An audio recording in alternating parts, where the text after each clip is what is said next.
My phone screen didn't dim. The message stayed there longer than the others, steady, bright, impossible to ignore. The sound you hear is not the end. It is the call. I read it twice before breathing again. Sarah leaned closer. A call to who? No one answered. Outside the hospital windows, the gold light in the sky stretched wider, like dawn trying to break through night without the sun. The clouds weren't moving with the wind anymore, they were drifting upward. Upward. Mark stepped beside me, staring at the screen.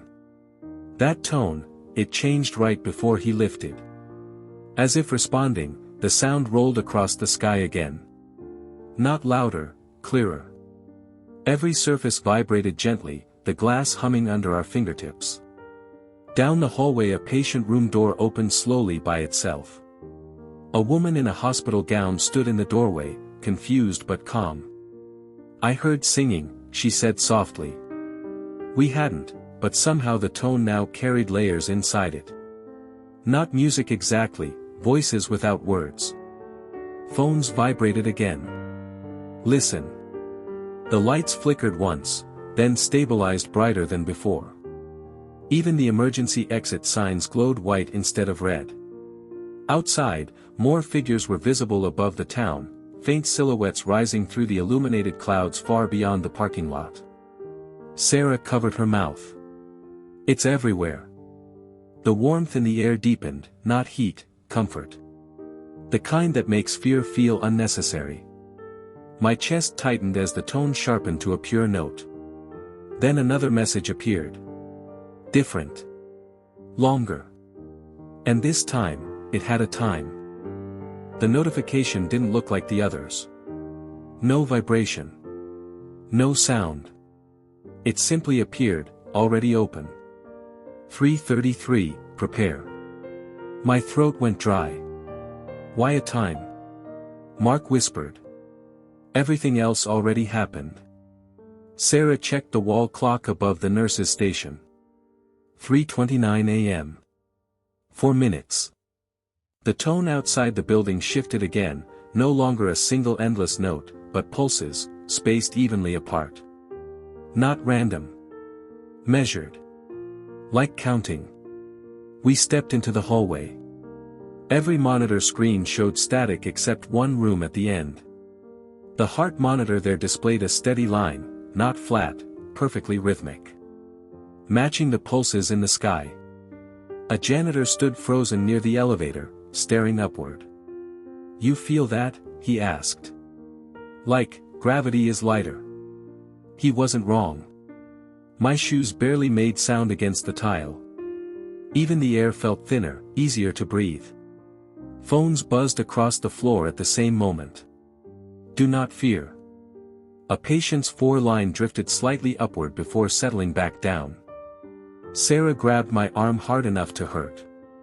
People who disappeared, they heard this first, she said. Didn't they?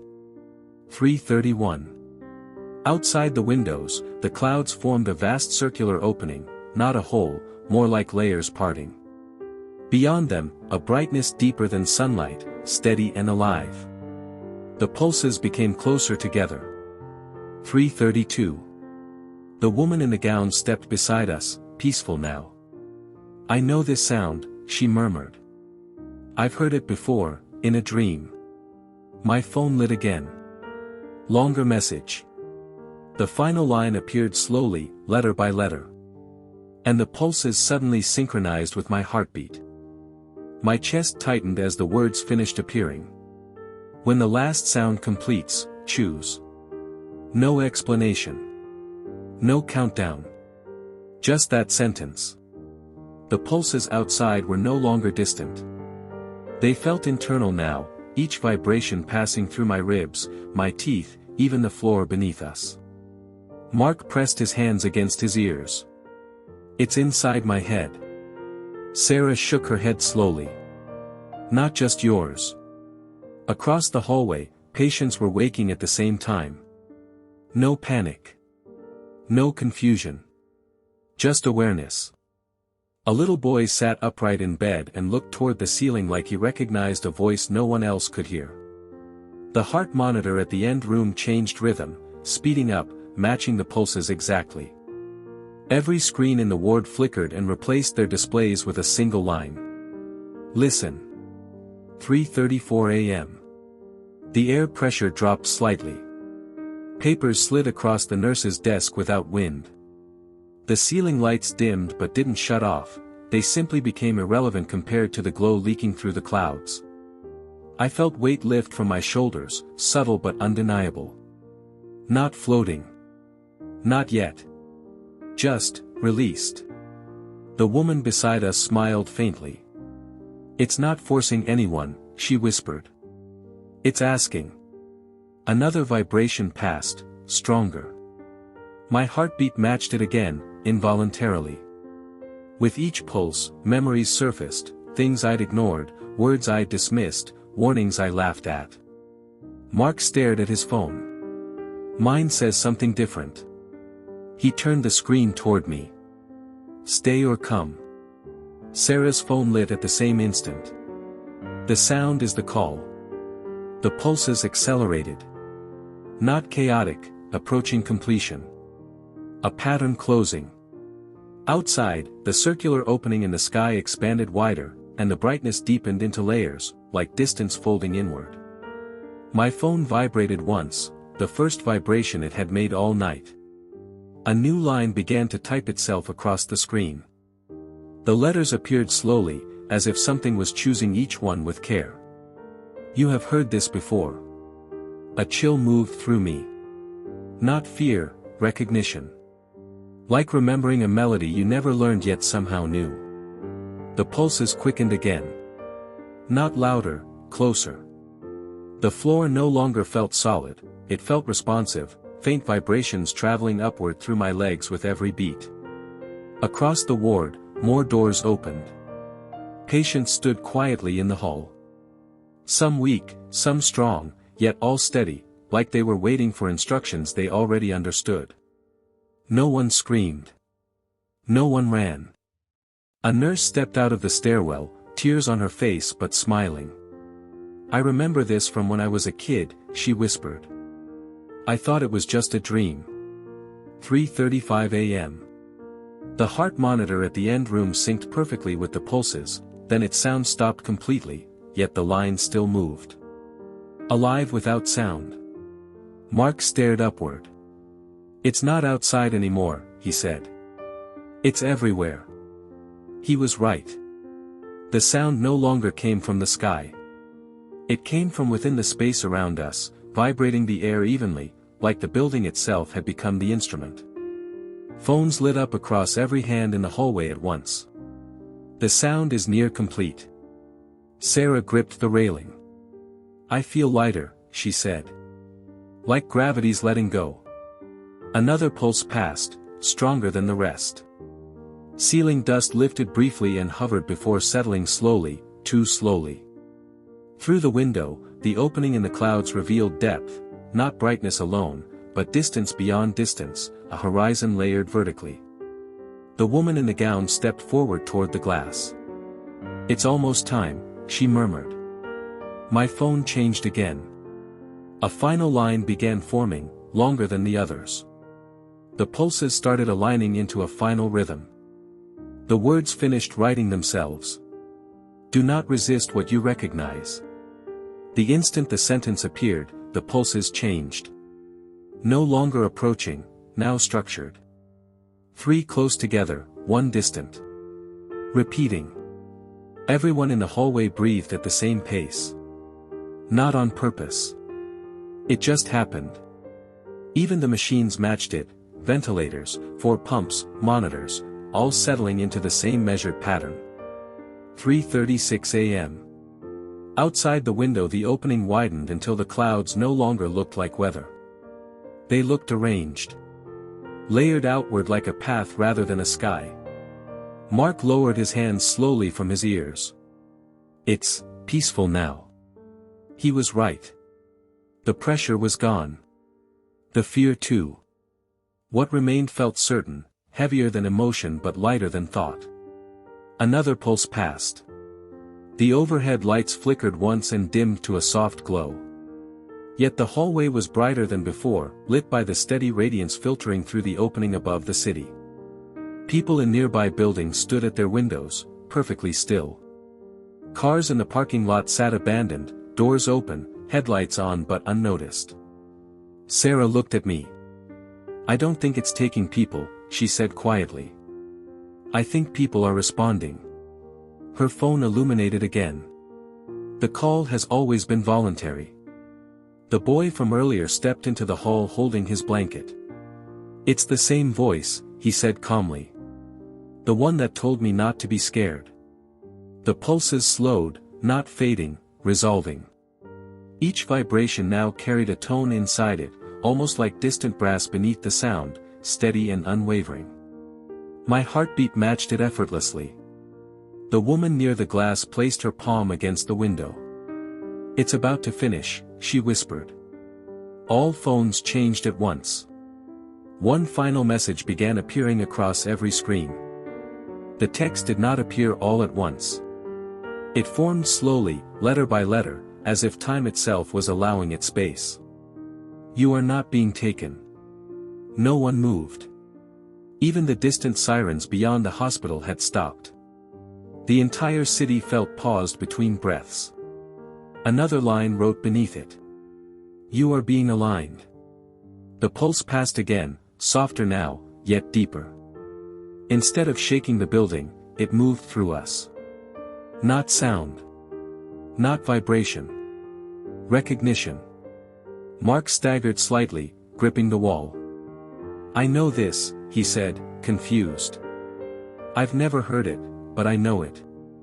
Across the hall a nurse began crying quietly, not in fear but relief, the kind people release after holding tension for years without realizing it. Sarah's monitor beside her patient flattened for half a second. She gasped, then the line returned, perfectly stable. Healthier than before. No alarms triggered. Outside, the opening in the sky no longer expanded. It held steady, immense and luminous, stretching farther than depth perception could understand. The layered light now resembled distance rather than brightness, like looking down an endless corridor made of dawn. Phones updated again. The signal has always existed. You are now capable of hearing it. The boy hugged his blanket tighter. It's like remembering tomorrow, he whispered. Another pulse, and every digital clock in the hallway changed at once. 3:37 a.m. Exactly 1 minute had passed, yet it felt longer than memory. Footsteps echoed from the stairwell as more people gathered, drawn upward floor by floor without speaking. No panic. No urgency. Only certainty guiding them closer to the windows. My own phone warmed in my hand. The screen brightened beyond normal brightness, yet it didn't hurt to look. A final line began to appear, slower than the others, deliberate, almost careful. Sarah grabbed my arm. Wait, don't read it yet. But the words kept forming anyway. The sentence didn't rush. Each letter appeared with a pause between it, as if something on the other side understood hesitation. Perception requires consent. No one spoke. Even breathing felt loud. Sarah slowly lowered her hand from my arm, but her eyes stayed fixed on the screen. Consent to what? She whispered, though she already knew the answer wasn't simple. Another pulse rolled through the building, not stronger, but clearer. The lights above us didn't flicker this time. Instead they softened, the harsh hospital white shifting into a warm morning tone that had no visible source. Down the hallway, a man who had been arguing with staff minutes earlier suddenly stopped mid-sentence. His shoulders dropped. He looked around like he'd just woken from a long dream. I remember, being afraid, he said quietly, confused at his own voice. Mark stepped toward the window again. The opening in the sky hadn't grown, but depth inside it had. The layers now moved slowly, not outward, inward, folding into distances that shouldn't fit inside a sky. My phone vibrated once more. You may remain with what you understand. The boy shook his head gently. That's not a choice, he murmured. That's a question. Another line formed beneath it. Or step into what you were made to recognize. Every monitor along the nurse's station synchronized, heartbeats matching rhythm for a brief moment, patients connected without wires. No alarms. No flatlines. Only harmony. The air felt heavier but peaceful, like the seconds before rain finally falls after weeks of heat. Then every phone in the hallway dimmed except mine. A final word began typing, slower than all the others. Not a sentence. A name. And before the last letter appeared, the boy looked directly at me and said, "Don't be surprised when it's yours." The final letter appeared. My name. Not similar. Not close. Exact, spelled the way only official records ever did. Even the middle initial I never used. For a moment I honestly thought someone nearby had done it as a prank. I turned quickly, expecting to see a nurse holding a phone, a smirk, anything human. No one was looking at me. They were looking at their own screens. Gasps spread quietly down the corridor, not loud panic, but personal shock. Individual reactions happening at the same time. Sarah stepped back from me. "It showed mine too," she said, voice trembling but calm. "Everyone's reacting, not to the same message. To their own." The boy nodded once, like this confirmed something he had been waiting for. My phone vibrated again. Recognition confirmed. The air pressure shifted, popping in my ears the way elevators do, except we weren't moving. Outside, the layered opening in the sky slowly rotated.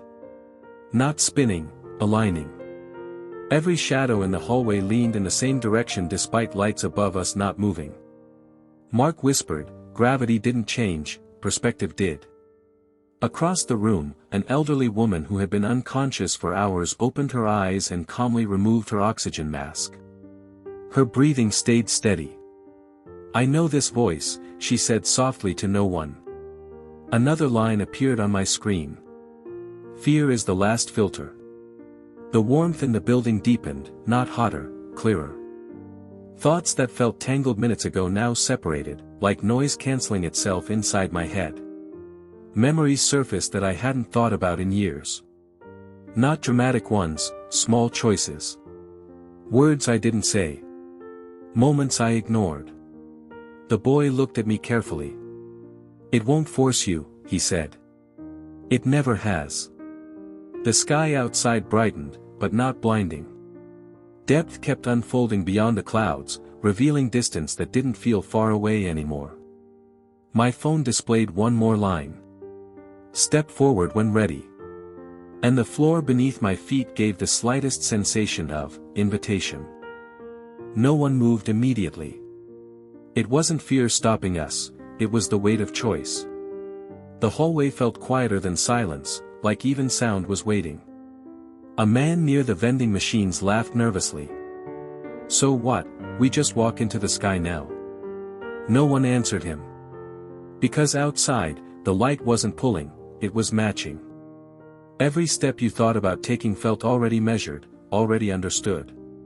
Sarah squeezed my wrist. "Do you feel that? It's not telling me what to do, it's showing me what I already decided before I was scared." My phone dimmed, then brightened again. No new words. Just a faint pulse, steady, patient. Like a heartbeat not coming from me. Across the corridor, people began reacting differently. Some backed away, clutching chairs and rails as if distance itself could protect them. Others stood perfectly still, eyes wet but peaceful.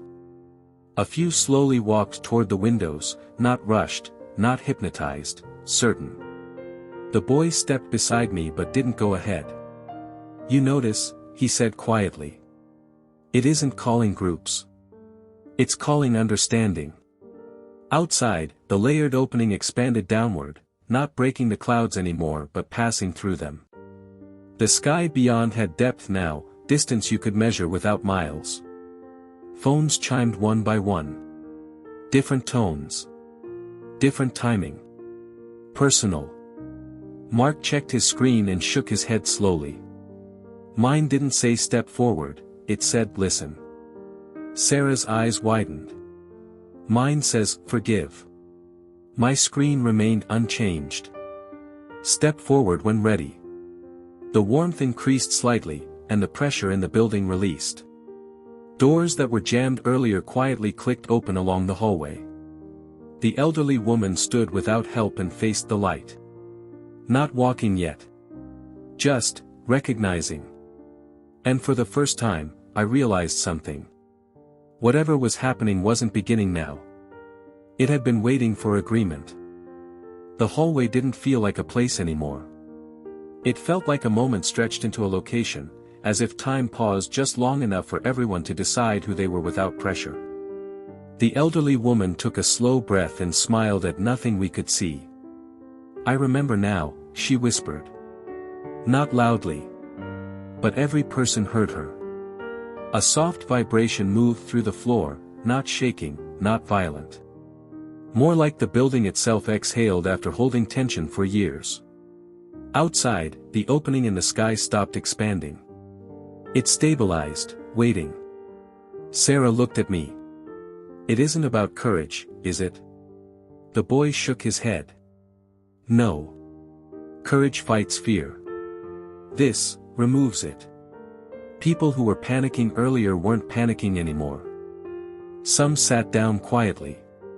Some cried. Some laughed softly like they finally understood a long-forgotten memory. Mark stared at his phone again. It changed. We all checked ours. The messages were gone.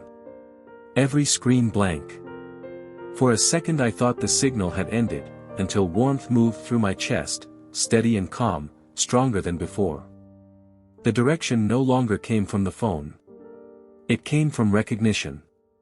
Outside, the light didn't pull bodies upward. It waited for steps.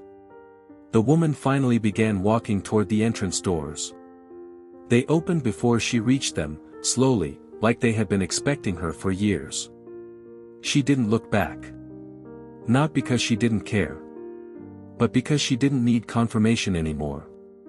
One by one, others understood. Some followed. Some stayed. And neither felt wrong. Sarah wiped her eyes. So everyone gets a different moment. The boy nodded. Everyone always did. I stood there, realizing the event wasn't separating people, it was revealing decisions already made long before this day. And just before I took my own step, I understood something else. The next moment wouldn't look like this.